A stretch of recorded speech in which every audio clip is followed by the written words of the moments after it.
Assalamualaikum warahmatullahi wabarakatuh. Bertemu kembali teman. Kali ini saya akan meneruskan mengenai caranya kita membuat laporan penggunaan dana BOS utamanya pada buku kas umum. Pada pertemuan kemarin kita telah menyelesaikan bagaimana cara membuat buku kas umum yang pada hasil pekerjaan akhirnya adalah seperti ini. Buku kas umum, kemudian ada buku kas tunai, kas bank, pajak. Ada beberapa hal yang ingin saya sampaikan. Yang pertama adalah berkaitan dengan beberapa hal. Yang pertama adalah di sini ada angka 7 yang merupakan link atau terusan dari MSD. Jadi 7 ini kemudian nama sekolah otomatis akan tertulis di sini. Seperti pada bagian bawah di sini akan otomatis rumus mengikuti apa yang ada di MSD di awalnya. Termasuk jika kita menuliskan bulan di sini, maka di sini akan otomatis bulan Juli.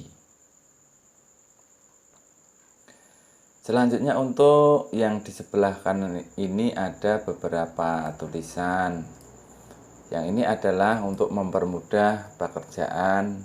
Misalnya saja di sini ada PPh pasal 21, maka di sini jumlah nilai yang akan kita pungut pajaknya, yang di sini adalah besaran pungutan, dan di sini adalah jumlah pungutan. Misalnya saja karena di sini yang akan kita pungut adalah sebesar 500.000, maka kita tulis di sana 500.000. Misalnya saya ganti dengan nilai yang lain misalnya, maka nilainya akan di sini otomatis dan nanti kita masukkan di dalam jumlah pungutan.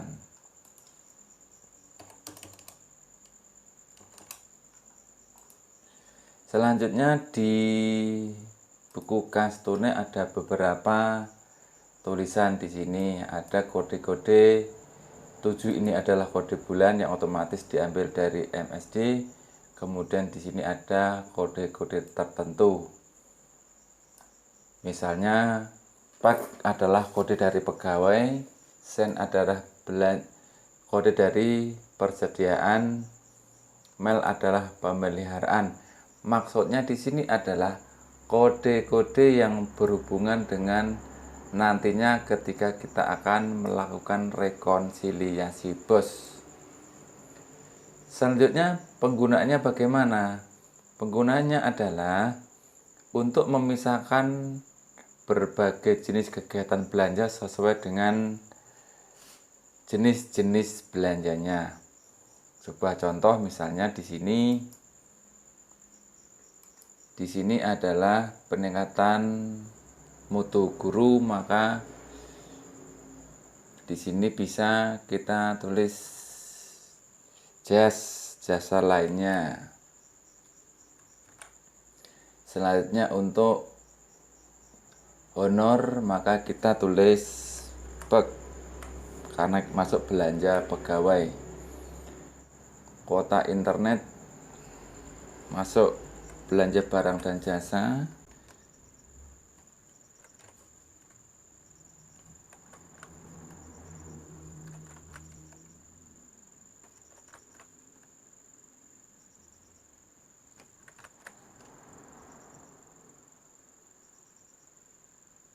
Jadi saya ulangi lagi, kode-kode ini adalah kode belanja. Kode belanja ini saya ulangi lagi, misalnya MEL adalah belanja pemeliharaan, DIN adalah perjalanan dinas, JAS adalah jasa lainnya, TAN adalah peralatan mesin, SET adalah aset tetap lainnya, BAN adalah gedung bangunan. Fungsi dari kode-kode ini adalah untuk memisahkan yang mana kegiatan belanja yang kita lakukan otomatis akan terpisah menurut jenis belanjanya. Pemisahan tersebut akan otomatis terdata di dalam sheet perhitungan belanja. Di sini ada bulan Juli, maka sesuai dengan kode-kode yang kita masukkan tadi adalah dia akan otomatis langsung terpisah menurut jenis belanjanya. Kode-kode tadi dia akan masuk di sini secara otomatis.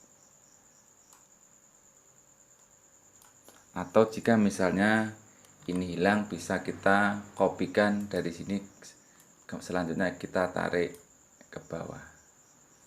Sebagai indikator atas kesesuaian rekap ini dengan buku kas tunai, apabila indikator di sini tidak menunjukkan indikator yang merah.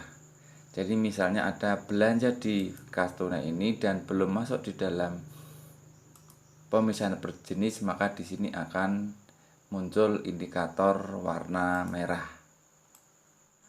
Untuk pemisahan ini sebagai persiapan kita di dalam rekomendasi bos yang biasanya dilaksanakan pada setiap akhir semester. Selanjutnya di sini ada cek tunai. Cek tunai itu fungsinya adalah untuk sebagai cross check apakah belanja tunai yang kita belanjakan tadi sudah sesuai jumlahnya atau belum, dan sekaligus mengecek jumlah belanja kita dalam masing-masing bulan. Di sini ada cek bank, fungsinya juga sama, mengecek transaksi atau kegiatan keuangan yang kita ambil dari rekening di dalam satu bulan. Cek pajak juga sama, berupa kegiatan pemotongan atau store pajak yang kita laksanakan di dalam bulan tersebut. Cek BKU ini juga sama, sebagai cross check apakah data yang ada di BKU sudah sesuai atau belum. Untuk langkah selanjutnya adalah di sini ada buku register. Register adalah berisi kegiatan atau pemeriksaan yang dilaksanakan oleh kepala sekolah kepada bendahara sehubungan dengan sisa kas tunai atau sisa kas yang ada secara tunai disesuaikan dengan sisa kas yang ada di dalam buku. Di sini juga otomatis tanggalnya otomatis karena sudah kita rumus di sini otomatis akan menyesuaikan tanggal dan bulan yang bersangkutan. Selanjutnya ada pemegang kas juga, ini kita ambil dari MSD yang dari awal tadi. Kemudian ada kas penerimaan, ini diambil dari BKU. Kas pengeluaran diambil dari BKU di jumlah akhir tiap bulan. Rincian di sini adalah berisi rincian keuangan yang dipegang bendahara pada saat akhir bulan yang bersangkutan. Di sini ada rincian jumlah uang,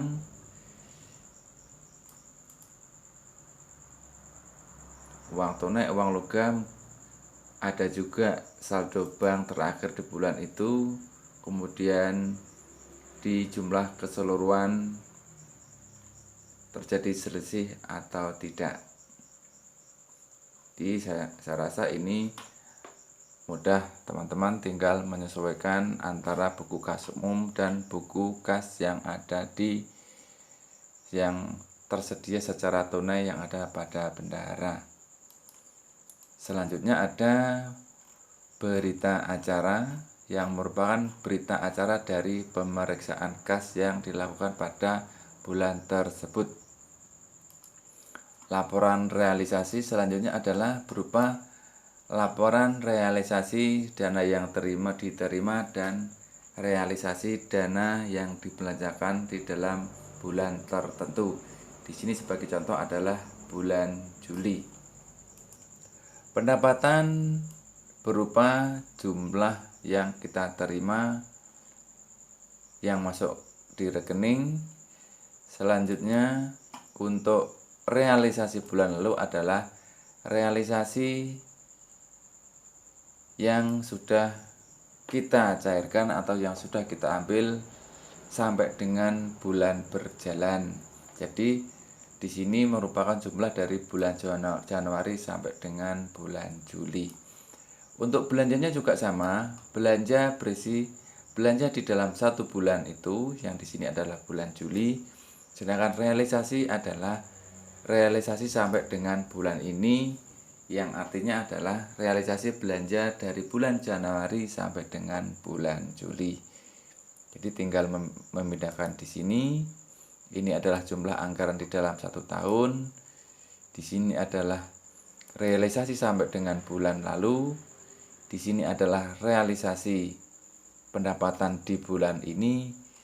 Selanjutnya jumlah keseluruhan realisasi sampai dengan bulan Juli adalah 89.460.000. Sedangkan di sini selisih kurang adalah jumlah keuangan kita yang masih ada di rekening nantinya yang akan kita belanjakan pada tahap berikutnya. Untuk belanja juga sama, realisasi yang sudah kita belanjakan sampai dengan bulan Juli adalah sejumlah di sini, sedangkan di sini adalah realisasi dalam bulan ini. Selanjutnya jumlah realisasi sampai dengan bulan ini adalah di sini jumlahnya secara keseluruhan. Artinya realisasi dari bulan Januari sampai dengan bulan Juli. Selanjutnya selisihnya adalah 44.515.670 rupiah. Jadi realisasi di sini adalah realisasi yang belum kita belanjakan sesuai dengan jumlah nanti keseluruhan yang kita akan belanjakan di dalam anggaran satu tahun. Selanjutnya di sini ada dari laporan realisasi kita lanjutkan ke K7 lampiran. K7 lampiran ini adalah berupa realisasi belanja yang kita terima, dan di sini nanti ada materai yang harus kita bubuhkan di sini. Ada SPTMC adalah surat pertanggungjawaban mutlak. Baik teman-teman, itu sedikit yang bisa saya sampaikan mengenai cara pembuatan laporan BOS dari buku kas umum atau K3, buku kas tunai K4, ada buku K5 adalah buku kas bank, K6 K pajak, dan pembukuan-pembukuan yang lain. Demikian, semoga bermanfaat, dan apabila ditemukan hal-hal yang baru silakan subscribe, semoga bermanfaat, dan jangan lupa dibagikan kepada teman-teman yang lain. Demikian, terima kasih. Wassalam.